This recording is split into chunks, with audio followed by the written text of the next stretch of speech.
นี่ไล่มาเดี๋ยวทุกคนของแสบนกเป่านี่เทิงกระหอกนะนี่เป่า3 แต้มกระหอกแต้มหนึ่งตัวนี้นกกระโดกน้อยมาทุกคนกินเขาวต้องกันโอ้อาหารแสบเลยมื้อนี้ต้มปลาคอนะกินเขาวเดี๋ยวกลับบ้านเนี่ยกลับบ้านมื้อนี้ค่ะจะไหนไปคืนเนี่ยลองเรือพออยู่ได้พอบ่พอคน โอ้คนหันบ่ให้ว่าคนบ่ให้บอกบ่ให้ว่าหลายโพดมันเป็นคนธรรมดาที่โอ้บ่าวสัญญานี่เบิ่งหล่อกว่าเก่าเลยโอ้มือสิเมื่อหาลูกหาเมียคนนี้สิเมื่อหาลูกหาเมียมื้อนี้โอ้แน่นอนเนาะลงนี่คอยบ่อยู่แล้วคอยเมื่อเลยมื้อนี้หันจังได๋ก็ฮอดบ้านฮอดเมืองซนอยู่ดิมาไปประกวด2 คนก็ผ่านหม้องนี่ไปว่าสิชนะอันนี้ปานเบาลักษณะกินกันห้วยอย่าไปจับ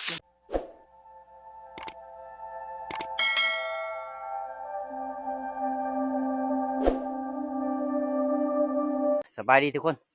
สบายดีตอนแรกๆนะโอ้หลังจากเฮาพักผ่อนแล้วเฮาก็สิหาออกละแรกคนแล้วก็สิส่งทีมงานเฮามานั่งต้นบังไห้ที่เฮานั่งคืนนี่นะเฮามากำลังสิฮอดต้นบังไห้นี่ปุ้ยไก่ขัวหลายขนาดทุกคนเป็น10ไก่ขัวมีแต่ผูใหญ่ๆเลยแต่หมูแลนเข้าไปในหั่นทุกคนโอ้หมูใหญ่ขนาดทุกคนเลยแนนบ่ทันให้ผ่านแนนบ่ทันว่าสิแดนนัดนี่แหละมันก็ตีออกมาพุ่นเลยเห็นบ่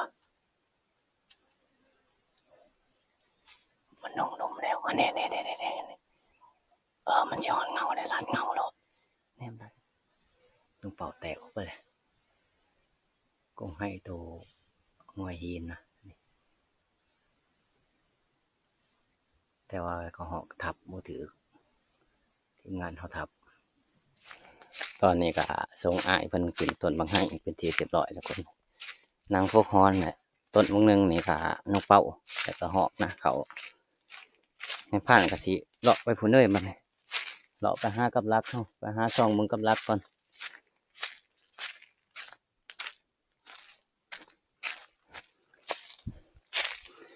ขึ้นไปเบิ่งต้นบางใหม่ผู้มันก่อนทุกคนเลย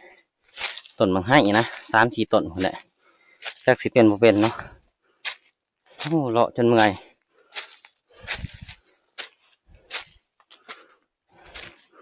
ถือว่าความหวังเลย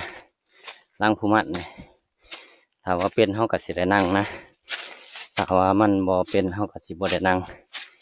สิไปหาไปจนค่ำพุ่นแหละคันมาพอต้นดอกไม้นี่ค่ะมื้อแรกก็สิหาออกใต้ตา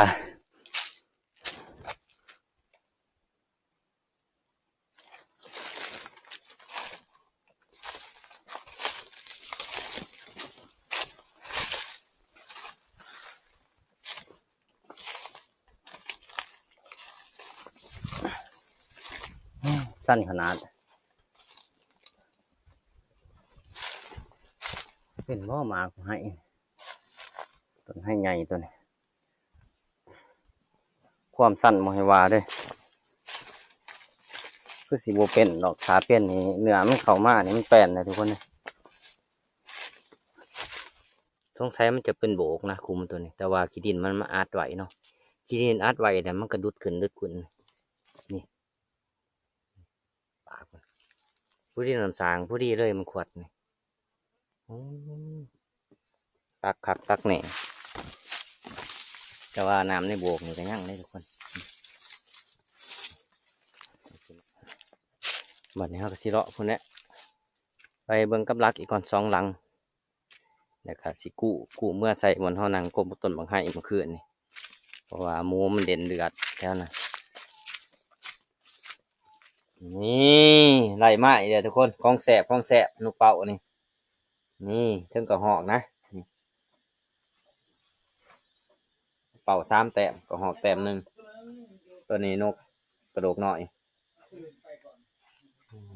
เอาถือว่ามันเนี่ย4 แต้มคือเก่า5 แต้มกำนงหน่อยนะ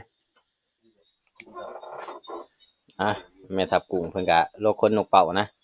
ที่ไอผิดเพิ่น กิ่งมาเนาะมอบหน้าที่ให้เพิ่นเฮ็ดเพิ่นว่าของกินของอยากนี่ก็เพิ่นจัดการเองเพิ่นว่าเด้ลกแล้วแต่ตัวหนึงนี่แม่นแน่นนกเป่าลกง่าย ไปให้นกอันนะขาบด้วยนกกระแสนกนะเนี่ยนกอะไรใช่ นกใส่นกกระเซลพวกที่ตั้งดูตั้ง แต่ว่ามีคิดบ่เฮ็ดเก็บได้ โอ้เขานกเป่าโอ้ยคักขนาดมันขนาดของ เราด่าดังในทางกรุงเนาะ โอ้ ส่วน ดังดัดปลาตัวเด้อน กเป่านี่อ้อมนี่แสะไปเนาะลาบก็แสะนกเป่าทาง เต้ ทาน นให้ลูกมาชม ก็หันมักอ้อม น้ มัก ำคือเลขบวกในของในถึง เรื่องนี้เลย น้ำบวกจ้ำเขาเขากับ เดี๋ยววิดีโอนี่ที่เขาตัดต่อไว้มาแล้ว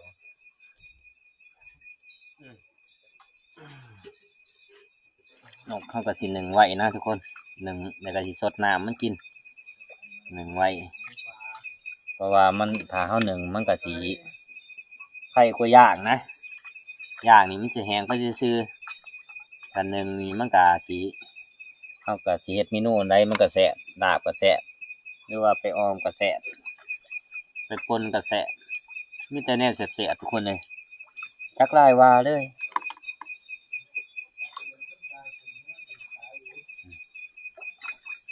นก4 ตัวกระหอกตัวหนึง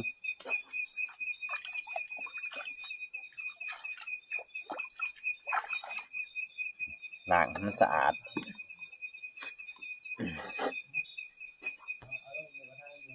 นี่เมนูเฮาสิหนึ่งไว้แล้วก็มื้ออื่นสิเอาออกมาละหรือว่าเฮาสิให้อ้ายน้องเฮาเมื่อนะ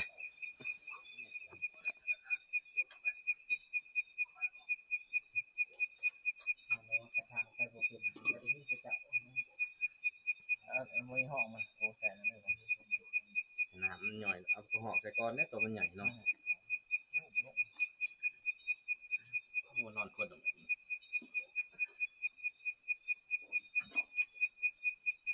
เดี๋ยวขอขนาดของจับ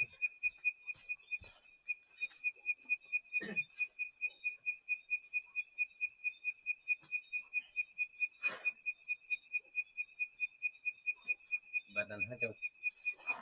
พุ่งงามมัน เจ้าเอือบอยู่บนเนี่ยผ่านโห บ่ได้เกือบเลย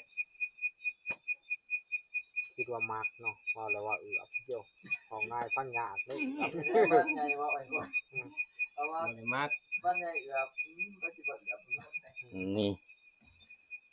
เอาถ้วยงามไว้ปั๊บนี่ก็ให้มันได้ทีแล้วเฮาก็จังปงมื้อนี้เป็นมื้อสุดท้ายทุกคนเลยเป็นมื้อกลับมื้อนี้ไปหาต่อไก่ก่อนเอาไก่บ่สัญญาไปต่อนะเจ้าของเพิ่นยังบ่ทันมาสัญญาพุ่นเพิ่นไปลองเรือกับพานเฮียง แต่เมื่อวานนี่ยังบ่ทันเห็นกลับเลย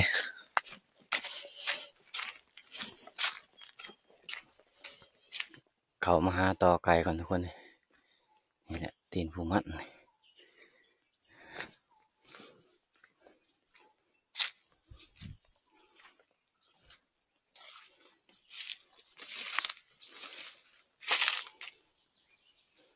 นี่แหละเราก็สิปักไว้แทนนี่ทุกคน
ก็สิปักไว้นี่ทุกคนเลย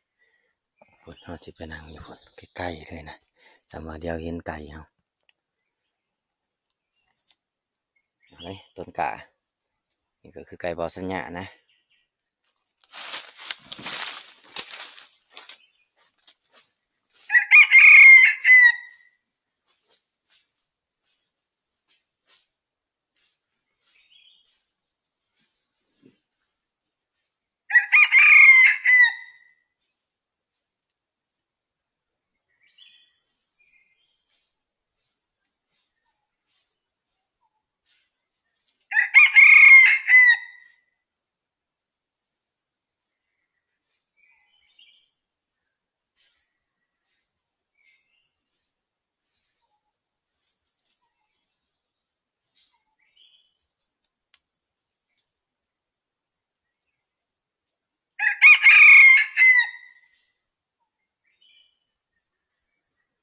ไก่ต่อเฮาก็บ่คันทุกคนเลยพุ่นน่ะเฮาสิเลาะใส่กับลักเมื่อเลยนะกับลักสองหลังนี่เนี่ยที่เฮากู้เมื่อวานไปใส่บนกลมของให้พุ่นทุกคนบ่คันจักดีเลยไก่ก็ดีโอ้กับลักเฮาก็สิหาใส่แถวห้องเท่านี้ทุกคนเพราะว่าเวิร์มเลาะตามชายห้องนะมันเลาะลงหารุดบนเย็นๆว่าซั่นซะ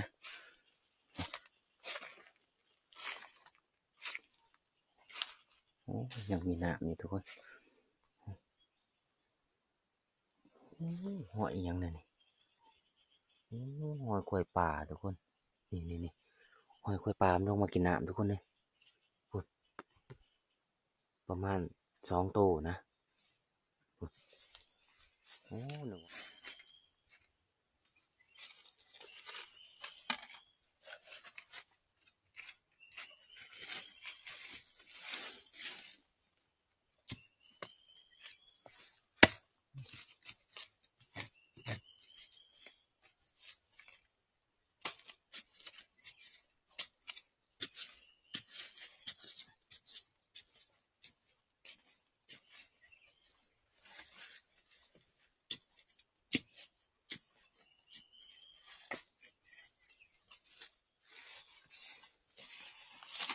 แต่ว่าดินมันดม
ดังแดดเขาก็สีใส่อยู่นี่นะใส่ปลาไว้นี่แหละรอลุ้นกันทุกคนเดี๋ยวว่าสิต่ำบ่ต่ำเนาะนั่นแหละอีกประมาณอาทิตย์หนึ่งเขาจังสิมาเบิ่งมันนะเอาสิเอาค้อนใส่บ่ใส่หรอกเอาแน่นี่เลย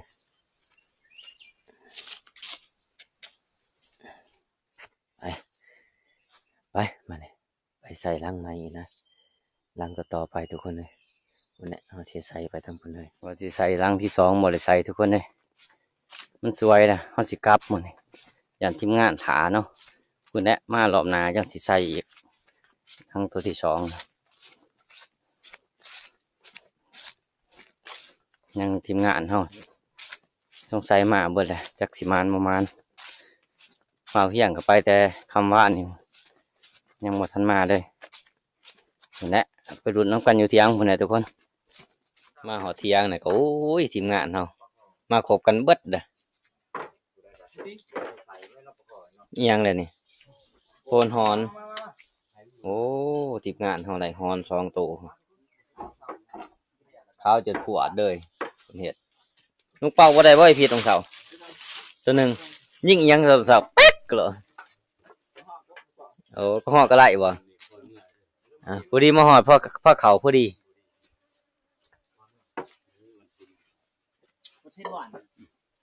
ไหนยังกินต้มปลาซ่อนมาทุกคนกินเขาต้องกันโอ้อาหารแสบเลยมื้อนี้ต้มปลาคอนะกินเขาเดี๋ยวกลับบ้านเนี่ยกลับบ้านมื้อนี้ค่ะจะไหนไปคืนเนี่ยลองเรือ พ่ออยู่ไร พอบ่ พ่อคน โอ้คนหันบ่ให้ว่า คนบ่ให้บอกบ่ให้ว่าร้ายโพด หลายโพด มันเป็นคนธรรมดาติ โอ้บ่าวสัญญานี่เบิ่งหล่อกว่าเก่าเลยโอ้ มือ สิเมื่อหาลูกหาเมียคนนี้ สิเมื่อหาหลวงว่ามันมีอย่างมื้อ โอ้ นี้ แน่นอนเนาะ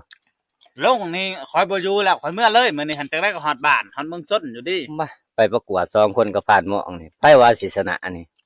ปานเบาลักษณะกินกัน เฮาได้เนี่ยเฮาไปจะว่าเคยบ่พอใส่มันหายโอ้ย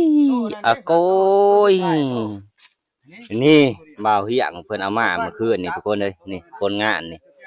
กระถางทุกคนกระถางนี่โอ้นี่จักโตวะ2 4 6 7ใช่คือเห็น7 ตัวจักโตน่ะ2 4 6 7ใช่โอ้8 โตเนาะรวมแล้วพุ่นอยู่พุ่นตัวหนึ่งนะ9 โตบ่โอ้แสดงว่าไปตัวหนึ่งเนาะห่วยอย่าไปจับมันอย่าไปจับมันนี่ทุกคนอันนั้นคนด่านะมีตัวใหญ่ๆเลยปากใส่ ตัวนี้ ตัวใหญ่ ใหญ่ ดีๆตัวนั้น นี่แหละ ใหญ่คัก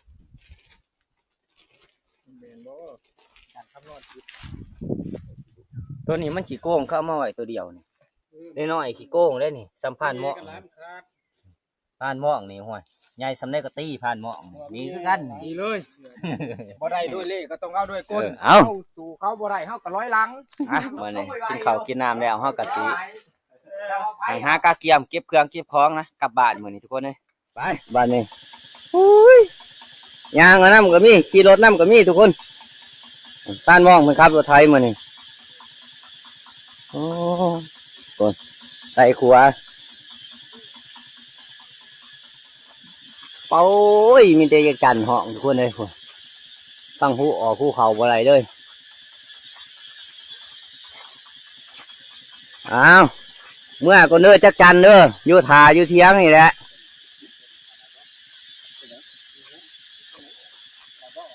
ใช่ล่ะจักจัน